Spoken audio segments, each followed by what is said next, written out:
परम पूज्य सोना रिम्पोचे की दूरदर्शी सोच और प्रयासों से परम पावन दलाई लामा के आशीर्वाद से भारत के टेलीविजन इतिहास में पहली बार शुरू हुआ है एक टेलीविजन कार्यक्रम जो समर्पित है भगवान बुद्ध के दर्शन, ज्ञान और बौद्ध परंपराओं को।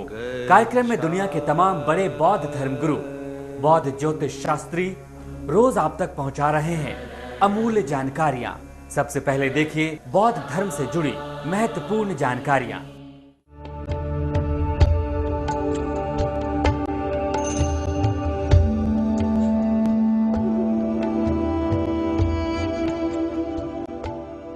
भगवान बुद्ध के दर्शन में कंपैशन यानी करुणा और दया की भावना को सबसे ज्यादा महत्व दिया गया है।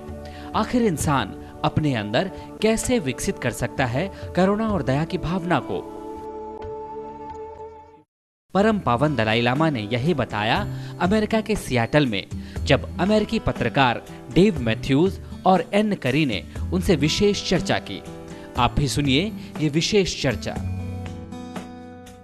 When we talk about compassion, a lot of us, you do it very effectively, but when we talk about compassion, it's something that we think about. So words, when we speak them to each other, we tend to take them and put them into a place in our heads, but there's a covert thing that happens when you play music.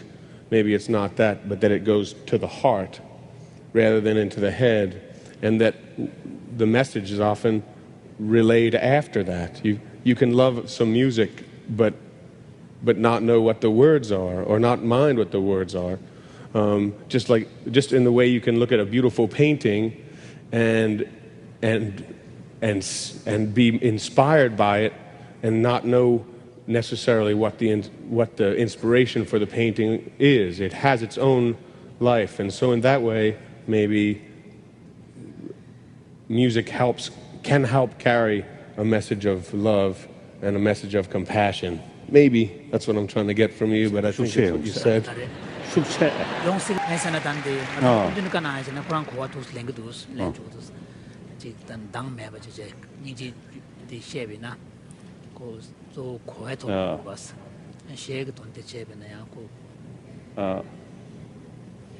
I don't know. I think we need more research work. Sound is directly connected with sensory experience. What is it? Sensory experience. Sensory experience. Painting also is direct to the senses. So, at sensory level alone, no ability, good or bad, differentiate. So must related with the certain part of brain which is judge. Evaluate.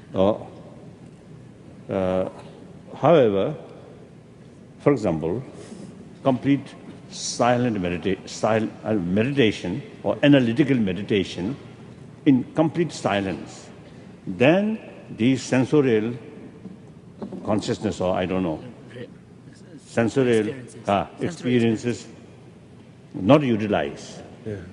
Now, same message, for example, same subject, compassion. Your main mind thinking that, on top of that, ear, sensorial experience also now join or enforcing.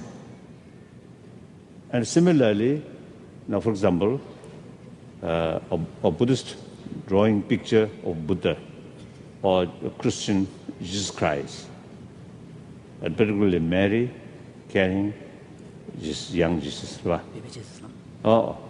So these, on top of your main mental state, these sensorial experience also now joining. So that way, otherwise, you see, they just enjoy sensorial level without much thinking. I think less effective. But it can be fun. That's right. Now you will grow us. Ka. Now you will grow us. That's right.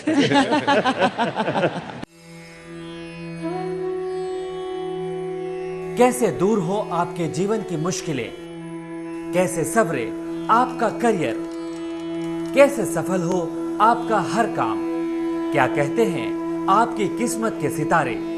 जानिए सटीक होने वाली बौद्ध भविष्यवाणियां।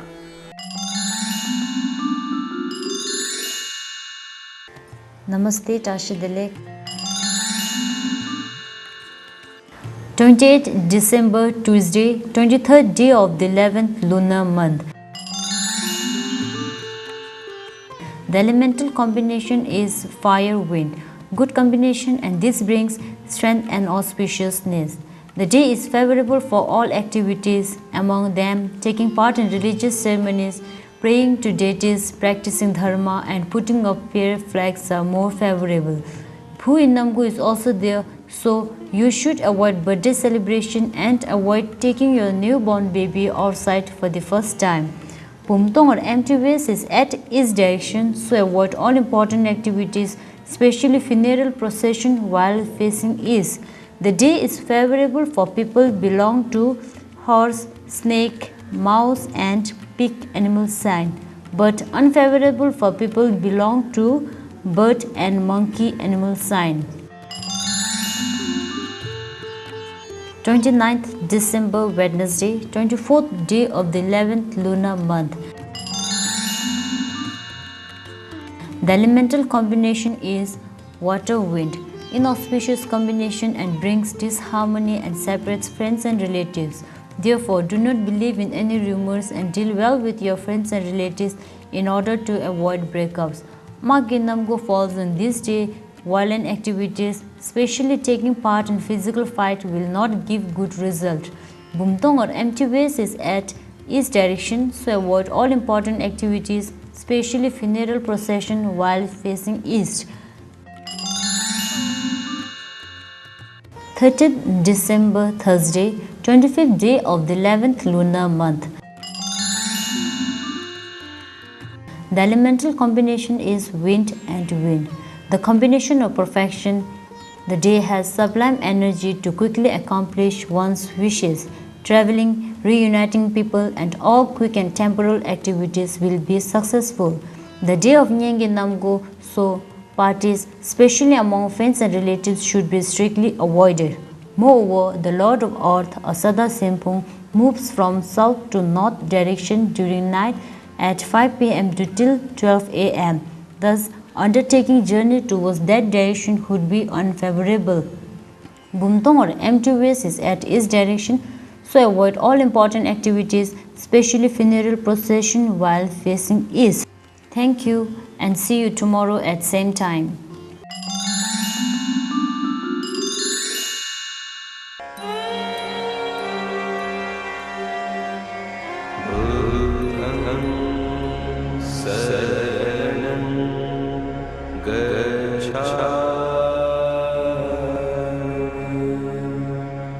क्या है भगवान बुद्ध का दर्शन, बौद्ध धर्म का गूढ़ ज्ञान, कैसे मिले दुख से मुक्ति, कैसे पाए बुद्धत्व, क्या है धम्मम, क्या है संघम। ये कार्यक्रम आपको हर रोज दे रहा है ऐसे तमाम सवालों के जवाब। आज बौद्ध धर्म के प्रकांड विद्वान परम पावन दलाई लामा से जानिए भगवान बुद्ध का दर्शन और बौद्ध धर्म का सही ज्ञान।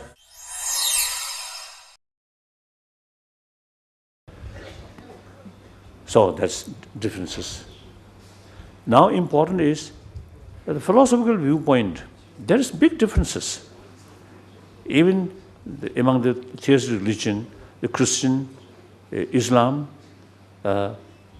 or between Islam and Christian, the Islam there's only one Allah, one God. The Christian Son, Father, Holy Spirit, like that, Trinity. There's differences. Like that.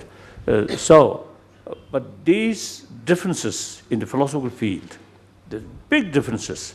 Now, for example, the Buddhism do not accept creator. So from the viewpoint of theistic religion, Buddhism is nihilism. So like that. In philosophical field, big differences. But if we further investigate what is the purpose of these different philosophy, then answer is same. For further sort of, how should I say, strengthening human good quality, that's loving kindness, these things, in order to be happy human being. So use these different philosophy. It is necessary. Even among Buddha's own student, there are many different mental dispositions. Therefore, in the Buddha's teaching, you see, he taught contradictory philosophy. For example, mind-only philosophy and some other philosophy. Contradictory philosophy. Sometimes I usually expressing, half joke with respect to Buddha, that these contradictory philosophy taught by one single Buddha as our teacher, not due to his own confusion in his mind. No. He enlightened. He must know everything. So, or Buddha deliberately taught this contradictory philosophy in order to create more confusion among his followers. No. So therefore, the only answer is, the reasonable answer is, Buddha knows the different mental disposition. Therefore, he taught different philosophy according these different disposition sort of student. There are many stories. When Buddha met some Brahmin, Buddha sometimes appear as a Brahmin. When one musician, sometimes Buddha appear like a musician. So according their sort of according the audience or what's it? Need. You see, he appears like that. So therefore, what we learn from this Buddhist tradition, we get clear understanding. 6 billion human beings. There are so many different mental dispositions. Therefore, those theistic religion is highly necessary, like that. So through that way, conclusion is, we must keep faith towards one's own tradition. I am Buddhist. My faith towards Buddhism, but my respect to all major religious traditions. So similarly, one Christian, one Muslim, you must keep your own tradition. Your faith must your own tradition, but must extend respect to all major religious traditions. That's the basis of genuine harmony among the major different religious traditions. That's, I think now, today, we really need that. So now, about Buddhism.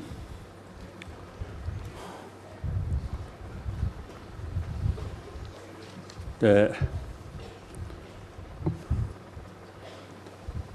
the time of Buddha, when Buddha actually, you see, teaching Buddhism, you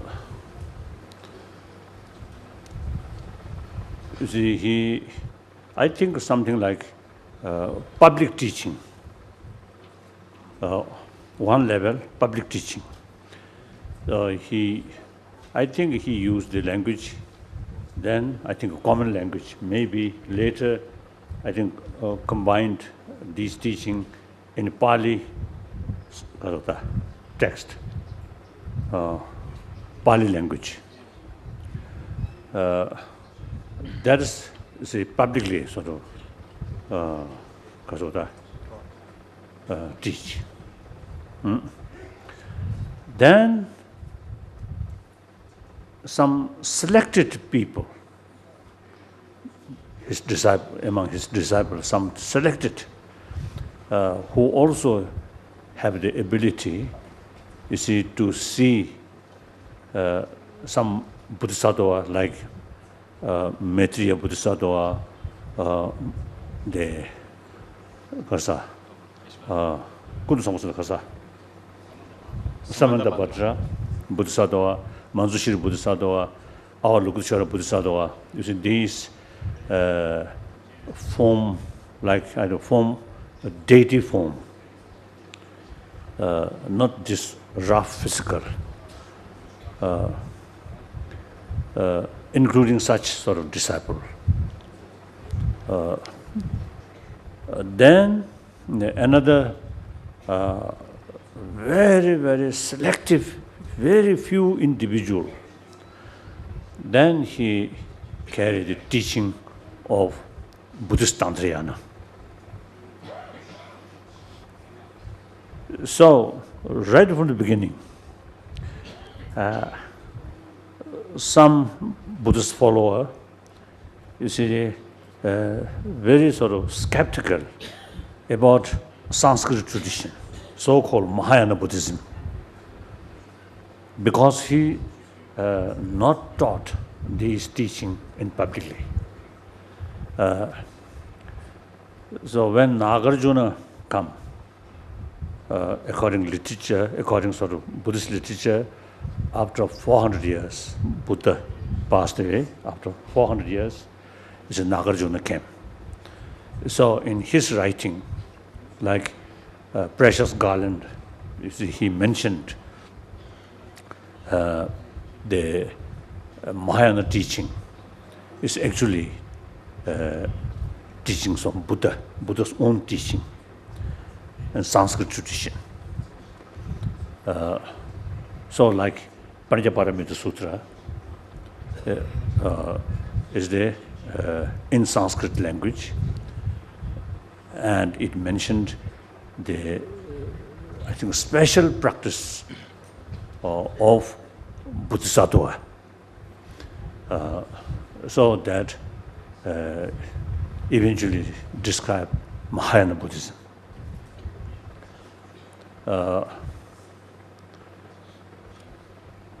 And then also is some the point in Mahayana Sutra, in Mahayana teaching, the importance of the compassion or inner quality rather than physical, verbal discipline.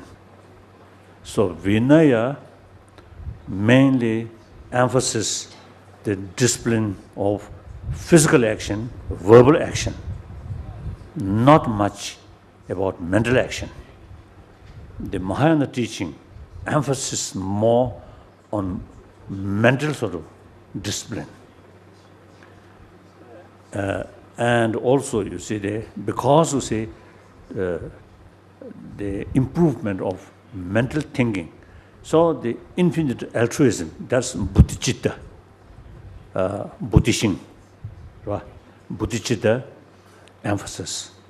And with that, 6 paramitas. You see, these are essence of Mahayana Buddhist teaching.